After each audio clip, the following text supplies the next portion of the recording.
everyone, Sergio here. Today I'm going to show you how to grade your students' assignments using Teacher Pro accounts.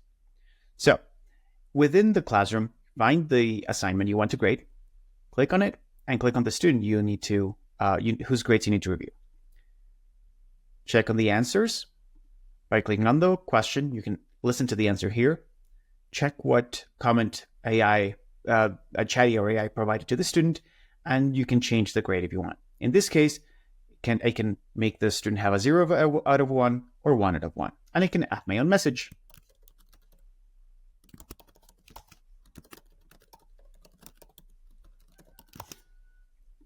Now, all comments you add, and if you have assigned you have checked the grades of the assignment, will appear in the student's inbox. So once you're done with it, you can make sure you can finalize it, finals review, and your students will be notified of this.